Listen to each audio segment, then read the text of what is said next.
Well, let's get this party started. Let's do this.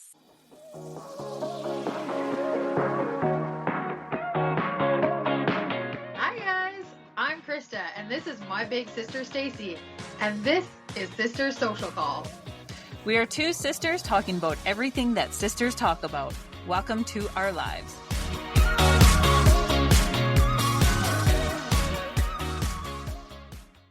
Well, hey sissy. Hey sis. Let's welcome all of our listeners back to Sister's Social Call and say a special hello to all of our new listeners. Hello, everybody. Thank you for listening to Sister Social Call. Yes, tonight Krissy and I wanted to have a little bit of fun. We are going to play What Would You Do If? We asked our Instagram followers for suggestions as scenarios, and ChatGPT gave us a few ideas too. So here's the first one. What would you do if your sister started dating your brother's or your brother-in-law's best friend? I've had this question on my mind a little bit because I'm reading Done and Dusted. And it's all about the girl and guy relationship with this dynamic in it. And then now Krissy's single. So I've thought about this a little bit recently. And was thinking about what if Krissy started dating someone close to me. And I totally have mixed feelings about this, sis. On one hand, I would absolutely love it. Because I'd be like, that's fun. But on the other hand, I worry about it. And it would be great, totally great, until things weren't great. Yeah. I love this idea, but it could put Shawn and I into a very awkward situation if things deteriorated. So, because obviously I would choose you. Yeah. But I would hate to lose a friend in this scenario. What do you think about this scenario, sissy? Well, like, about you or about me? Well, dating a friend of the family, let's say. Like, Jay has a lot of friends, male friends, obviously.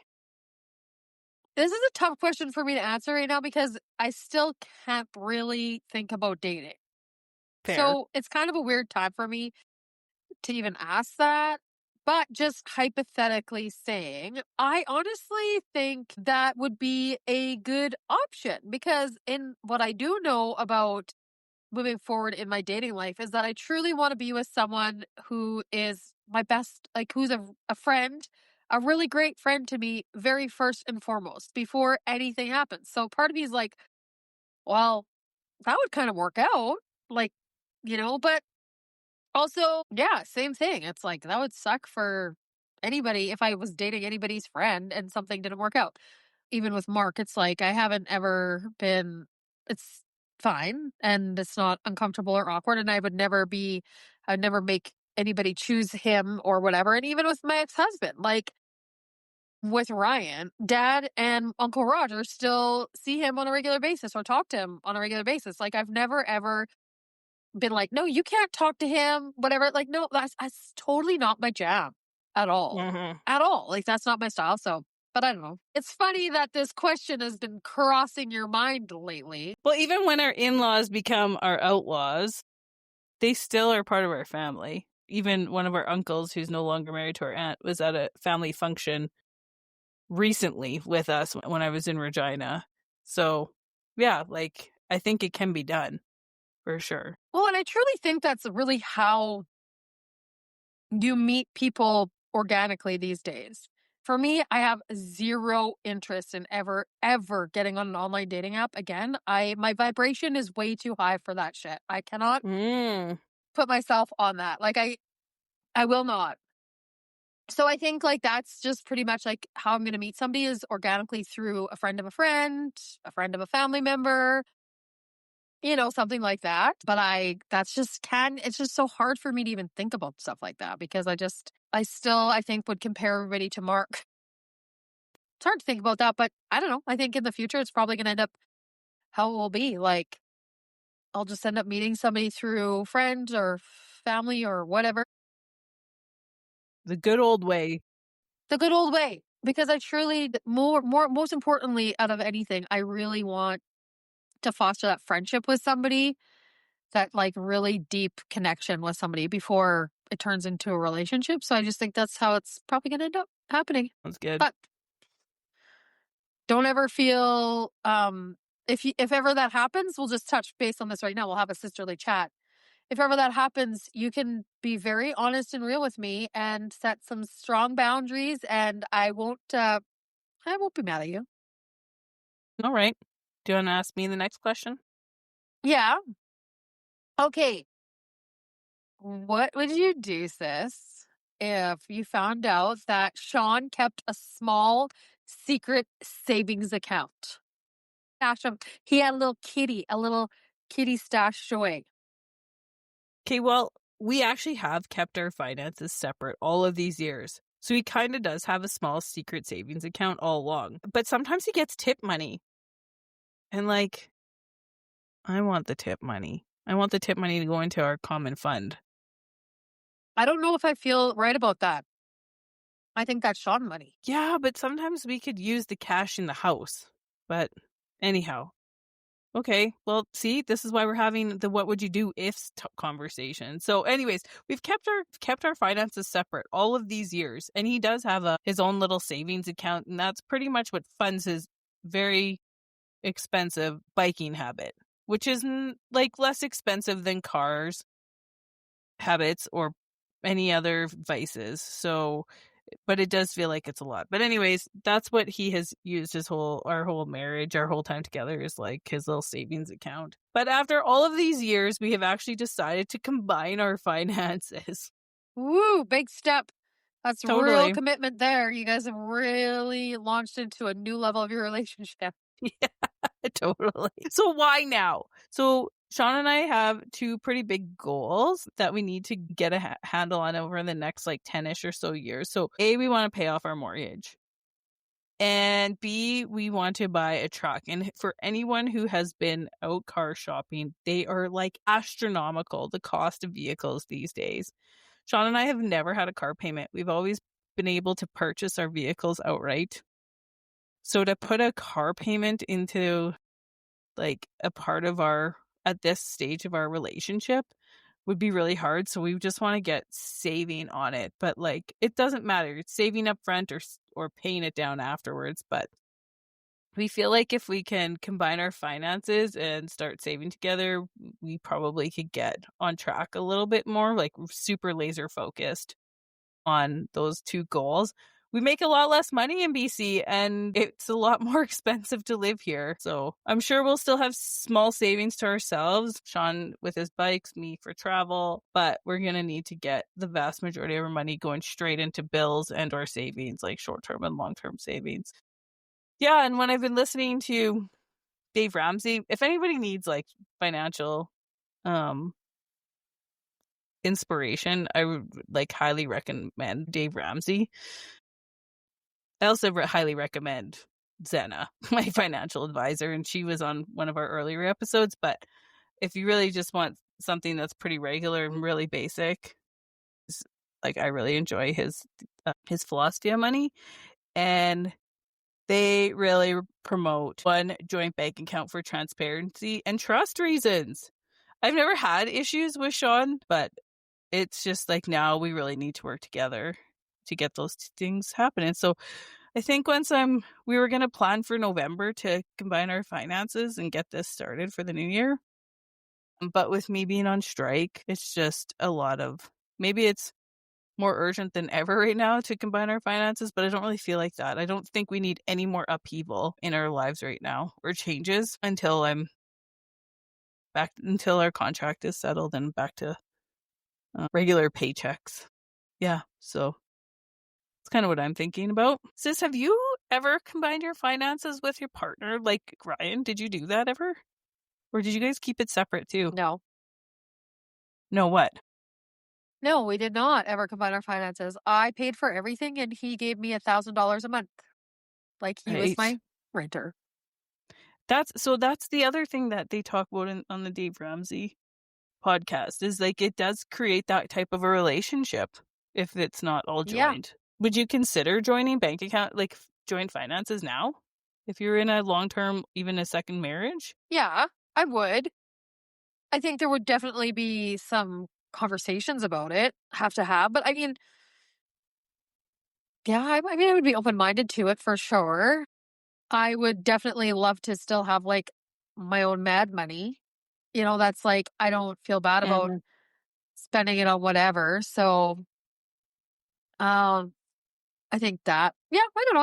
I think I would. I don't know. I've always just been very independent. And so it's intimidating to me, but I also understand, like, my relationship with Mark, talking about finances and stuff like that was a very hard thing to talk about between the two of us. So that's also something that I think needs to be really, like, that's one thing I really think in the future that is important. I don't care, like, I'm a believer there's always more money to be made. I'm not interested in dating somebody that comes to the table with like a shit ton of bad debt. But I also understand that we're like grown ass adults now and we come to the table with some baggage, and that could potentially be part of it, right? I'm open minded to whatever, as long as there's like good, hearty communication around it all. I'm not interested in not communicating. And that is the biggest thing for me. So if there's some good conversations, good chats about it, prenuptial agreements, bring it on. I don't care. Like, whatever. We're adults. We got to do what we got to do in life. But being able to communicate about that, I think, is going to be huge. Well, here's a fun question to. Oh, fun. Okay, good. I'm glad, because, money is heavy sometimes. Yeah. Well, here's a fun question for you. What would you do if I started copying everything you did? Your travel plans, your hobbies, and maybe even naming a pet Texas. Oh my gosh. I would think that's the funniest shit of all time. I would. I would think it'd be hilarious. I would feel flattered that you wanted to copy me, but I'd also be like, is everything okay with you? Because this is out of character for you. Well, I do have to say, you've really taken over all of the good hobbies. And I'm like, am I copying my sister if I want to dig out my watercolors? I've now taken up sourdough making. No, do not ever feel like I've taken all the hobbies. There's not one thing I haven't probably tried, sissy. So get in on it all and do all the things, because then I can help you. And yeah, it's great. Why not? It brings me lots of joy. Why wouldn't it bring you lots of joy? It's amazing. I do not care. Not a gatekeeper of all the hobbies. Not even a little bit. I want everybody to enjoy life and do cool shit. What would you feel if I did that to you? Started copying you. Like, if you started doing puzzles, I'd be stoked about that. We would do puzzles all the time. Like, and I can't really think of many other hobbies that I have, like reading. Well, we both share, I think, that interest. Always have. So, anyhow, that was. I think that we are similar. We ski, we read, we like health, taking care of ourselves, being out in nature. You inspire me to cook more. I cook a lot, but you inspire me to try new recipes and different things. Yeah, I guess it was kind of the one that made me laugh the most was naming my pet Tex. Do you like his name that much that you would consider it? I don't love the name Tex, actually, or Texas, because I think of the state of Texas. I think of the United States. So no, it's not like my favorite pet name, but I think that would be a real red flag. If I ever name a pet Tex, that's when you can be worried. Yeah. Remember when you said you don't love that name and now you're naming your cat Tex? Yeah. That's a bit questionable, sister. Yeah. I got another one for you here. What would you do if mom joined a social media platform and became famous? Oh my goodness, this is a hilarious question. Because I think it'd be wild, because she's not really great with technology. But you never know, because people become insta famous for the most random things ever. I have no idea what she would do that would create that, but I would be totally supportive if she isn't harmless. Like, if she decided to start an OnlyFans and was showing off her feet, I would probably wonder a little bit about that.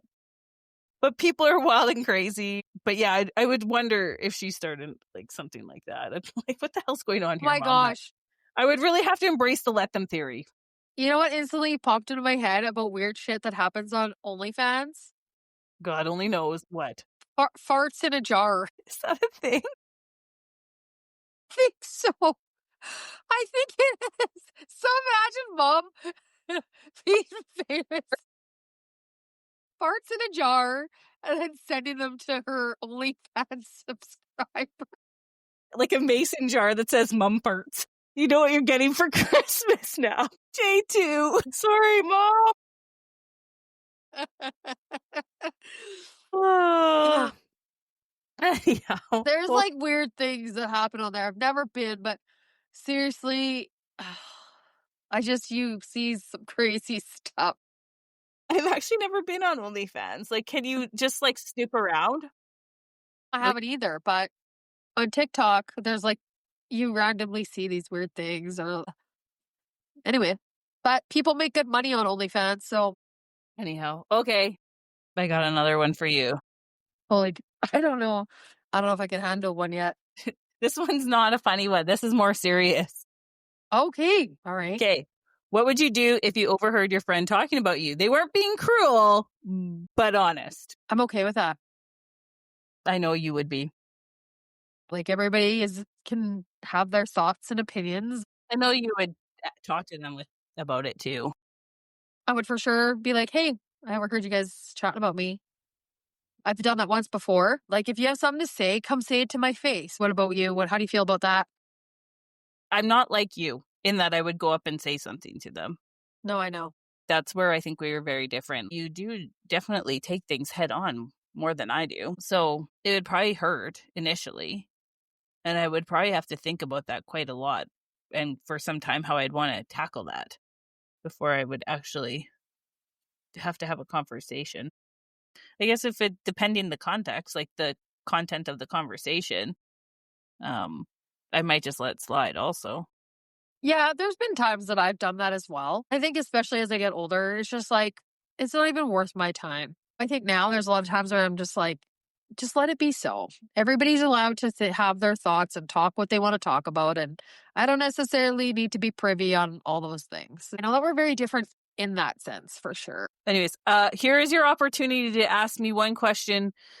One, what would you do if that's not even scripted, sissy? I'm giving a gift to you. Okay. I didn't think about this because I came in hot as usual. Let me think here. This is how I tiptoe into unscripted podcasting. Okay. What would you do if tomorrow you woke up and you could start to communicate with the dead? Not even just communicate with the dead, but that they were like infiltrating your entire life and everything that was happening. I'd be so stoked. Would you? I know it'd be really busy, but I'd be super stoked about this development because I would love to just chitter chatter with all of my family members I know would be, and some. But what if it wasn't just specific to family members? Like, what if you were like out and about and just like all of a sudden you're getting ambushed by all these dead people from other people's lives and it was something you couldn't even turn off? Well, I guess I would probably reach out to somebody like that could help me if it was becoming impactful to the quality of my life. But like, I would think it would be such a gift to be able to communicate with. Let me rephrase that. I know that I already do communicate with people on the other side. Like, I pray regularly and have like a conversation and ask for guidance regularly. But I don't have the feedback back to them from them. Yes, right? Like they only show me signs. And I'm well aware of a few of those signs, but I would love to, if there was a dialogue, like back and forth. Oh my gosh, that'd be awesome.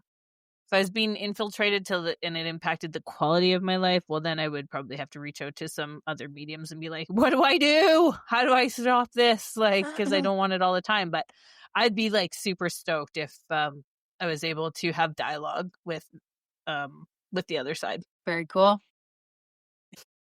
How did I do for dropping one on you? That wasn't even scary. Gave you the opportunity. I really did. My mind was like, hey, what is like a worst case scenario? And it's like, no, it doesn't have to be bad. No. Anyways, thanks for the fun question. Okay, well, I think that's going to do it for that stuff. What about our peaks, pits, and plans? Yeah, let's do it. Okay. Why don't you start? Because maybe we should back it up to about a week ago when I asked you what your plans were for Thanksgiving. And you lied to me. Maybe you can tell us what your peaks, pits, and plans.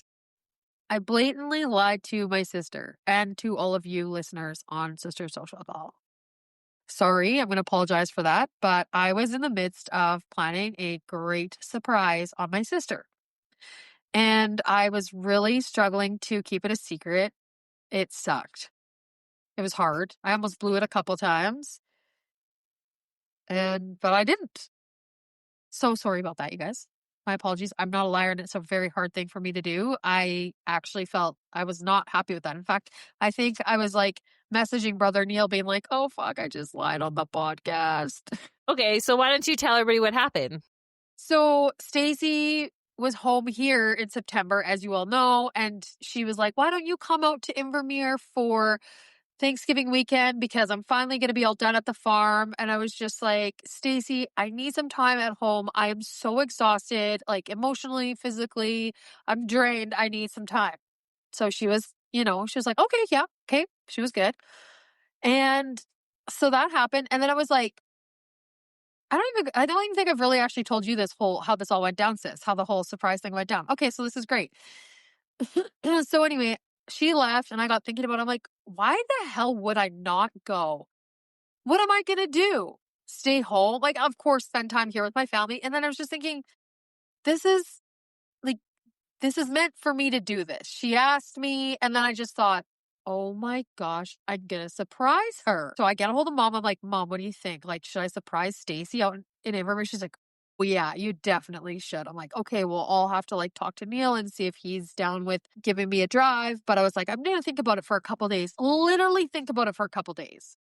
And me, you, and Mom are FaceTiming. And you're like, oh my God, I invited John and Lauren and their 3 kids to come out for Thanksgiving. And oh my God, we're going to have such a packed house. And then I was just like, fuck, I don't know if there's going to be room for me.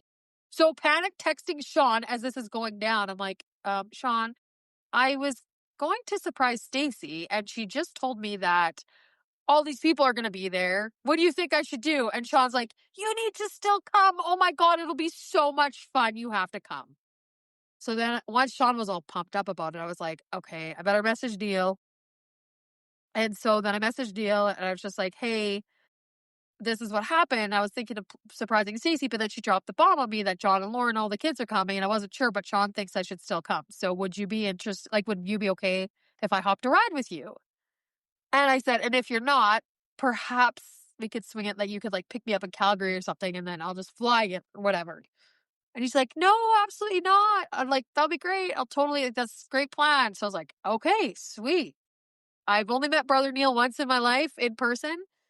So I was like, this is going to be amazing. I'm going to get to know Brother Neil so good. And I'm going to surprise my sister. And it'll be awesome because it's Stacey's favorite weekend. As she said, it's their anniversary on Friday. And it's her favorite weekend. She just loves spending it with family. I couldn't think of a better time to surprise her. And she surprised us last year at Dad's birthday cooking class and got me so good. So I owed her one. Oh my gosh, it was hard. And even Brother Neil was like, oh my gosh, it was so hard to keep it a secret when we were in Whistler. Oh, I didn't even think that about the timelines, that he would have had to keep that a secret the whole time we were together. Oh my gosh, that would have been hard. Yeah, because we had kind of planned this like 3 weeks ago, I guess. Yeah. So I have to be at Brother Neil's house by 5 a.m. in the morning on Friday. This past Friday. It'll be on October 10th. So I get to his house and we're ready to roll, and we're just, oh my gosh. Of course, you guys know me. I can talk. Like, I am a freaking chatterbox. And I was like, just straight up warned him. Actually, I warned him before we even left. I said, do you need me to pack anything? Did you want me to pack anything? Bring anything? He's like, no, I should be fine. I've got my Red Bull and my diet and his Pepsis. And I was like, okay, perfect. And then he's like, I got to work a 16-hour shift on Thursday. And I was like, oh my God, well, I can drive if you want me to. And he's like, nah, I should be fine. I said, okay, perfect. I'll promise you, I will talk your ear off. I will ask you more questions than you've ever been asked before. And I will open up all of your beverages for you. Deal. Yeah. So we headed out to Invermere. It was like the fastest drive of my life because, well, when you don't know somebody and you get to learn everything about them, And it was just like, before we knew it, we were at Starbucks in Swift Current. And I was like, holy shit, we've already been in the car for 3 hours and it feels like 3 minutes. And then we got to Fernie. He told me before, he's like, just so you know, I like to stop and have a bike ride in Fernie. And I was like, oh, that's no problem. I was like, I'd never even been to Fernie before. So I'll just drop me off somewhere. I'll just walk around and I can take my hiking shoes. I can go for like whatever. I'll just ditch me and I'll be fine. Okay, this is all fine and dandy. We get to Fernie and I realized like when we were coming into the mountains that I had no service, but I hadn't ever come that way before. So I just thought maybe I lost service because we're in the mountains. I don't know. So anyways, I'm tootling around town and I'm in the bookstore and I go to grab my phone and it still says no service. And I'm like, holy doodle. Neil is out riding. Like he's gone for a mountain bike ride. And we have no way to connect with each other when he's done or like where is he going to meet me, pick me up. But I just knew he would not leave me in Fernie. And all I thought to myself, I'm just going to go get a bagel and because I knew he'd be about 2 hours. And I was like, I'm going to just go sit on the patio at the bagel place and surely he'll just drive by. And he had the same thought of I'm just going to drive up and down Main Street until I find her. So we found each other and then we continued on to Invermere and got there and Stacey freaked. I posted a video of it. You guys, if you haven't been on our Instagram, go check it out. There's a video that Neil took of us pulling up and Stacey freaked out, like jumping up and down, arms flapping, crying, the full 9 yards. It was the best surprise I've ever pulled off in my life, I think. It was a good one. Yeah, it was amazing. I'm not usually hanging out outside, but my neighbors... was super bizarre. Neighbors had just pulled in and I hadn't seen them for 6 months. They had been traveling overseas, and so this was their first time back to their place. So when Krissy and Neil pulled up, I saw this dark-haired woman in his front seat, and my initial thought was like, our friend Lauren also has very dark hair like Krissy. In fact, the kids, Krissy and Lauren, were dressed similarly on Thanksgiving dinner night, and the kids were like not paying too close of attention. We're like, Mom, to Krissy, because that's how, like, from the side with their dark hair and their cream colored sweaters, they looked similar. Anyhow, so I just thought, oh, John and Lauren must be in Invermere already, and Lauren is in the truck. And then I realized it was Krissy, and then I started screaming because I was like, oh my God, this is the bestest ever. Yeah, it was awesome. You don't get very many surprises as an adult.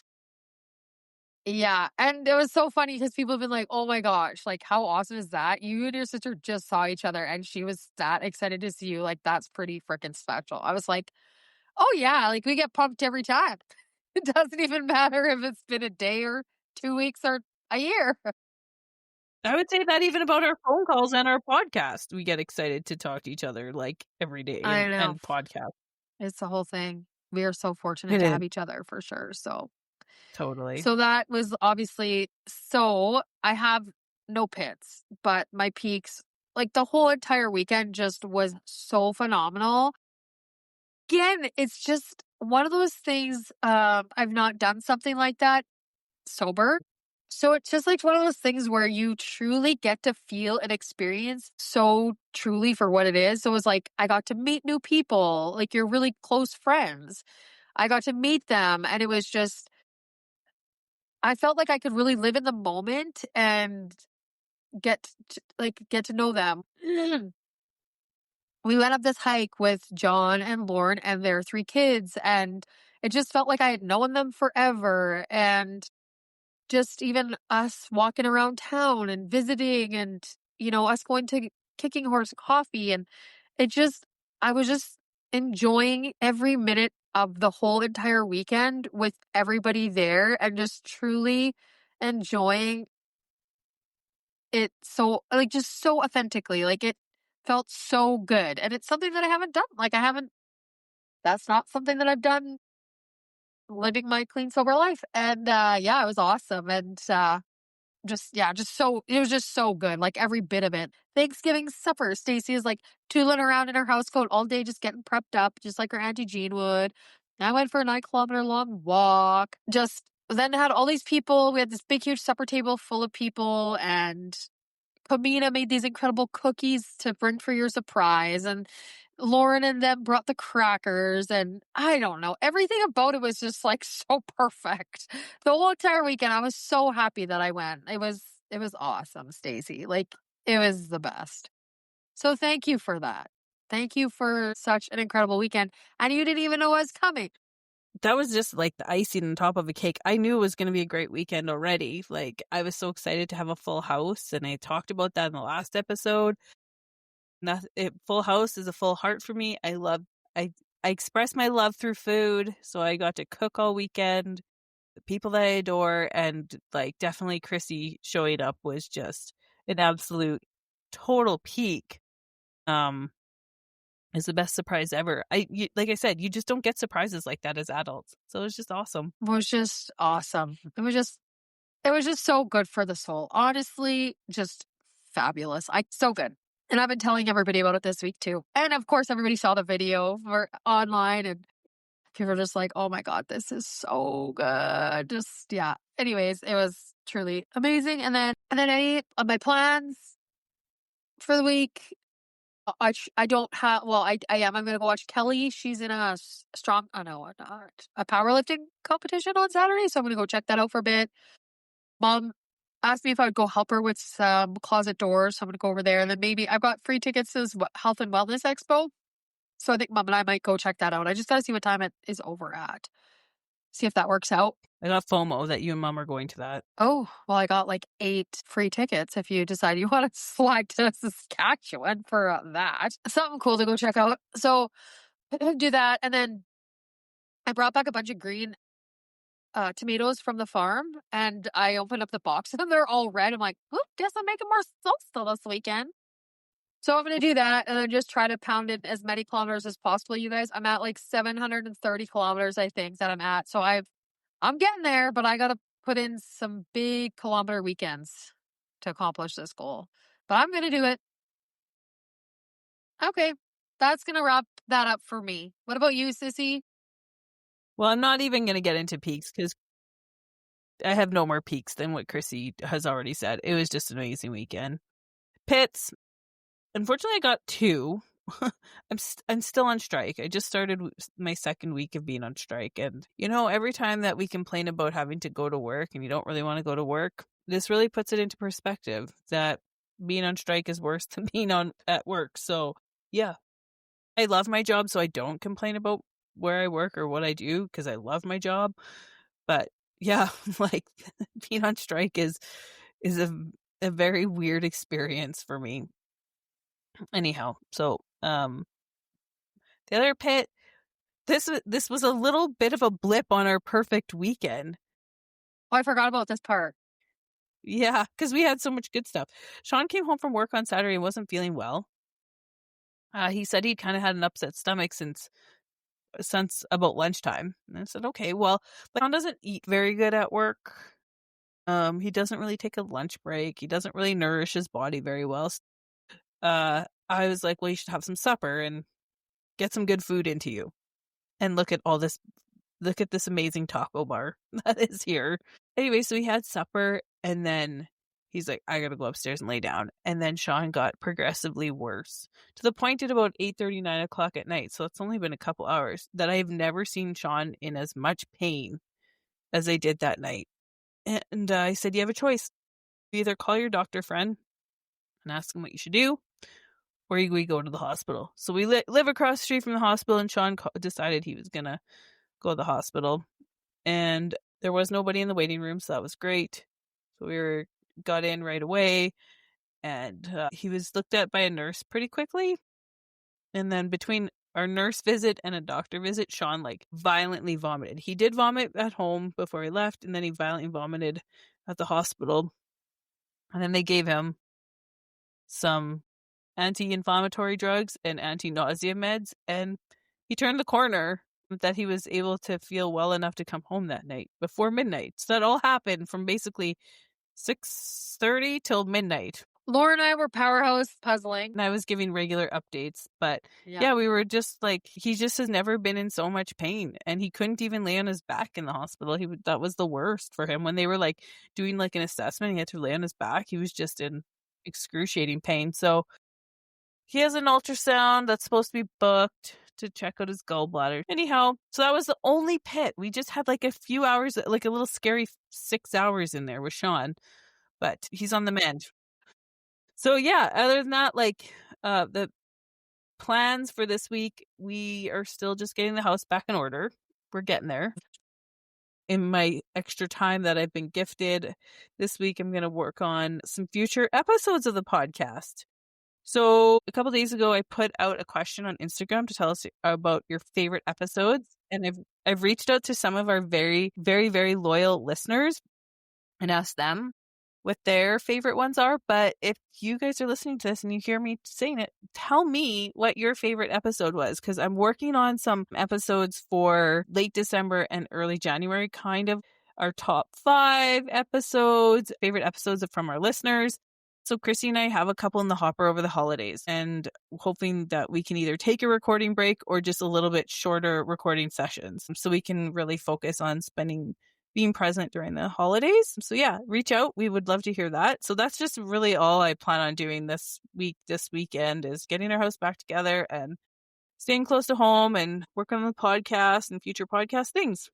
That's it, sis. Well, that sounds awesome. I think that's going to do it for us today, you guys. So thank you, everybody, for listening to Sister Social Call. If you guys like the episode, please continue to share the episode. This is also something really important, which we learned this at Pod Summit, and it is actually very important. If you guys listen to us on Apple, Spotify, YouTube, if you can give us a follow, actually subscribe to our channel, that pushes our podcast out to more listeners. So then we get seen more and all that stuff. So if you are listening, but you just listen, you don't actually subscribe or follow us, please do that, because that's huge for us. You can find myself on Facebook, Instagram, TikTok, YouTube.